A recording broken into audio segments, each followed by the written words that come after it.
Hello friends, हम आ गए हैं शादी मेहंदी हल्दी का व्लॉग लेके। जो शादी हमारे सोसाइटी में ही थी, तो पहले हम मेहंदी वाले दिन की वीडियो देखेंगे, जिसमें मैंने तो डांस नहीं किया था, लेकिन दुल्हन और बाकी लोगों ने भी डांस किया था। मैंने भी थोड़ा बहुत डांस किया था, लेकिन मैं साड़ी पहनी थी तो थोड़ा मुझे अनकंफर्टेबल हो रहा था।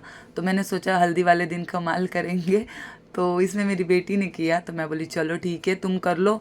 और लोग कह तो रहे थे, तो मैंने थोड़ा सा डांस भी किया ताकि। और फिर मेहंदी हल्दी में मैंने किया कमाल, बहुत डांस किया, क्योंकि हल्दी वाले दिन मेरी बड़ी बेटी भी मेरे साथ ही थी। तो हमने हल्दी वाले दिन ये सब किया, देखो।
इतना डांस करने के बाद सुबह फिर उठने का तो मन नहीं था, लेकिन घर का काम निपटाने के लिए हम आ गए सुबह आरोही को स्कूल लेके।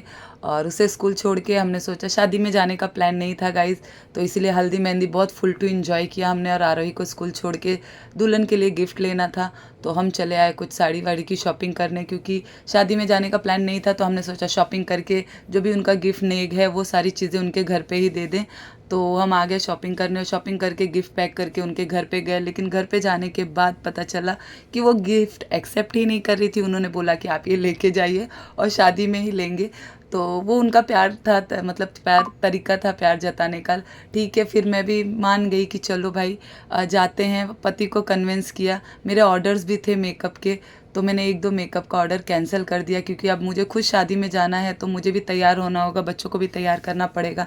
और मैं प्रिपेयर तो नहीं थी, लेकिन फिर भी फटाफट हमने सोचा कि चलो अब चलना ही है, तो फिर तैयार हो जाते हैं। और मैं भी तैयार हो गई, और फिर बच्चों को भी तैयार किया। हस्बैंड बहुत चिल्ला रहे थे मुझे कि तुम्हारा ऐसे शॉर्ट नोटिस पे सारी चीज़ें हो जाती हैं, लेकिन मैं उनको हमेशा कन्विंस कर ही लेती हूँ कि नहीं भाई चलना है चलना है। वो बेचारे सीधे साधे, सीधे तो नहीं है लेकिन तैयार हो गए थे। और इस तरीके से मैंने दोनों बेटियों को तैयार किया। और बड़ी वाली को तो करना पड़ता है, छोटी वाली मेरी थोड़ी तेज़ तर्रार है, और ये वाली के लिए मुझे हर एक चीज़ करनी पड़ती है। तो हम निकल गए हैं घर से, और रास्ते भर हमारा मच चालू ही था कि ये वो लेट हुआ, तुम्हारी वजह से हुआ, तुमने प्लान नहीं किया था। तो फिर हम बाहर हम कितना भी लड़े, लेकिन जब हम पब्लिक प्लेस पे आते हैं तो हम एकदम लव बर्ड्स हो जाते हैं, स्वीट कपल हो जाते हैं। ये हम डेस्टिनेशन पे आ गए हैं, और देखो कितने अच्छे से अभी हम ऐसे हो रहा था कि कुछ हुआ ही नहीं हम दोनों के बीच में। और पूरी शादी हमने अच्छे से हंसते खेलते एंजॉय की, और सेल्फी के साथ शुरुआत की, एंट्री की। और जो भी डेकोरेशन था वो बहुत अच्छा था, बहुत अच्छे से। मुझे ऐसे ओपन प्लेस में शादियाँ बहुत अच्छी लगती है। 4x4 के रूम में हॉल वगैरह मुझे थोड़ा कम पसंद आता है। मुझे ऐसे गार्डन वार्डन वाली शादी अच्छी लगती है। ये अपने फ्रेंड्स के साथ जुट गए बातें करने, गप्पे शप्पे मारने। और हम देखे तो लोग यहाँ पे खाना पीना शुरू कर दिए थे, क्योंकि लेट हो गया था, तो हमने भी खाना शुरू ही कर दिया। और आरोही और मैं चाइनीज़ पे ही थे। मिश्रा जी ने प्रॉपर फूड लिया वहाँ का, हमने उसमें से प्लेट में से शेयर कर लिया। और शादी के बाद जो है, इसे तो हमेशा खिलाना ही पड़ता है, कहीं भी हो, घर हो बाहर हो, पता नहीं क्यों, लेकिन आइसक्रीम वगैरह और बाहर की चीज़ें खुद अपने हाथों से खा लेती है। और फिर हो गई दुल्हन की एंट्री, और इतनी अच्छी एंट्री थी गाइज, मैं म्यूट हो जाती हूँ, और आप फील करो उन दोनों की एंट्री कितनी अच्छी थी।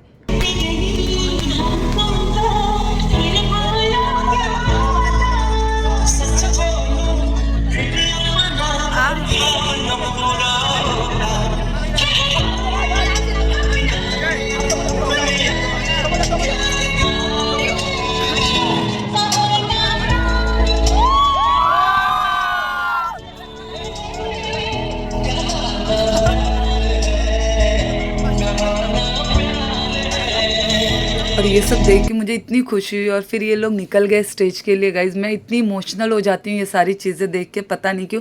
हमारी शादी के टाइम तो ये सारी चीज़ें नहीं थी, एक ड्रीम ही रह गया ये। कोई नहीं, हम बच्चों के टाइम पे ये सारी चीज़ें पूरी करेंगे। और इतनी खुशी हो रही थी, इतनी ग्रैंड एंट्री हुई थी दोनों की, मैं एकदम इमोशनल हो गई थी देख के। और फिर स्टेज की तरफ बढ़े जयमाल के लिए, और बहुत अच्छा लग रहा था इन दोनों को इतना हंसते खेलते देखते हुए, मुस्कुराते हुए। दोनों इतने स्वीट कपल थे, इतने अडोरेबल लग रहे थे, क्या बोलूँ। और ये जयमाल आप भी सुनिए, जयमाल के लिए।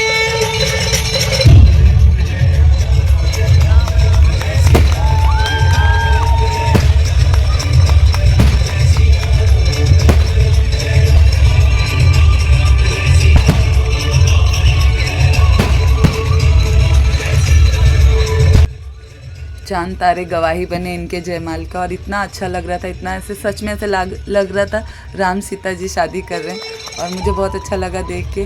मैं मेरे हस्बैंड से यही कह रही थी कि भाई ये सारी चीज़ें नोट डाउन कर लो, हमें भी फ्यूचर में इससे ऐसे ही कुछ करना पड़ेगा, क्योंकि हमारे पास भी दो दो बेटियाँ हैं।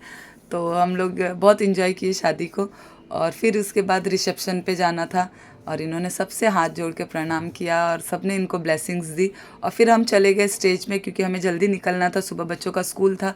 तो लाइन में आ गए कि चलो फटाफट रिसेप्शन स्टार्ट हो गया और चलते हैं, उनको ब्लेसिंग्स वगैरह दे के घर के लिए निकलना है। तो ये हम लाइन में लग गए थे।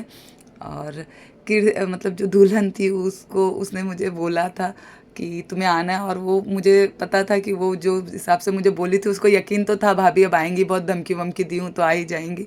तो मैं गई, मुझे भी बहुत अच्छा लगा। अगर मैं नहीं जाती तो मुझे रिग्रेट होता सीरियसली, क्योंकि मैं बहुत कम शादियाँ अटेंड करती हूँ। और ये हमने ली सेल्फ़ी, मुझे शादियों में जाना थोड़ा कम पसंद है। तो ये सारी फैमिली के साथ हमने सेल्फ़ी ली और निकल गए घर के लिए। अगर आपको गाइज़ ये ब्लॉग पसंद आया हो तो प्लीज़ लाइक करना, और चैनल पे नए हो तो सब्सक्राइब करके जाना, और कमेंट ज़रूर करना कि किस तरीके से थी ये grand wedding. Bye bye, thank you so much.